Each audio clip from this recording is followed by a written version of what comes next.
লাইভে কাকে দোষী করে গেলেন সেই গৃহবধূ? দুনিয়ার মায়া ত্যাগ করার আগে কাঁদতে কাঁদতে কাকে দোষী করে গেলেন সেই গৃহবধূ? তোর বাপ খারাপ, তোর মা খারাপ, তোর মা খারাপ, তাই তুই এমন হয়েছিস।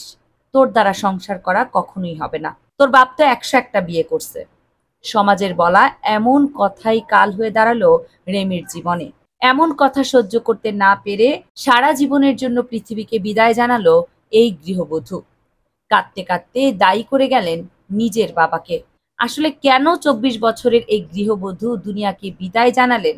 মৃত্যুর আগে লাইভ ভিডিওতে তিনি জানালেন, আমার হাতটা শক্ত করে ধরে যে কেউ বলবে, রেমি তুমি কষ্ট পেও না, আমি তো আছি।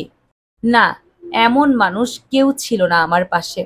বরং আমাকে কথা শুনিয়েছে, তোর বাপ খারাপ, তোর মা খারাপ। তোর বাপ তো ১০০টা বিয়ে করেছে। তোর দ্বারা তো সংসারই হবে না। তোর বংশ খারাপ। তোর মা বিয়ে করেছে, তোর বাবা বিয়ে করেছে। এই কথাগুলো আমি আর নিতে পারছি না। চিৎকার করে লাইভ ভিডিওতে এই গৃহবধূ বলেন, আমার মৃত্যুর জন্য বাবা তুমিই শুধু দায়ী।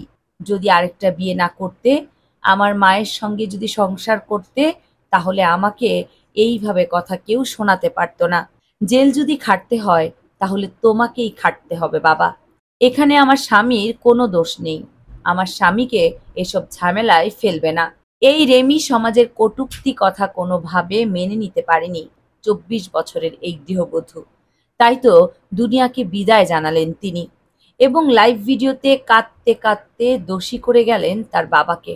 আর নিজের প্রিয় স্বামীকে এতটাই ভালোবাসেন যে তিনি ভিডিওতে বলে গেলেন তার স্বামীর কোনো দোষ নেই। এমনকি তার স্বামীর দেয়া শাড়ি পরেই এই দুনিয়ার মায়া ত্যাগ করলেন তিনি।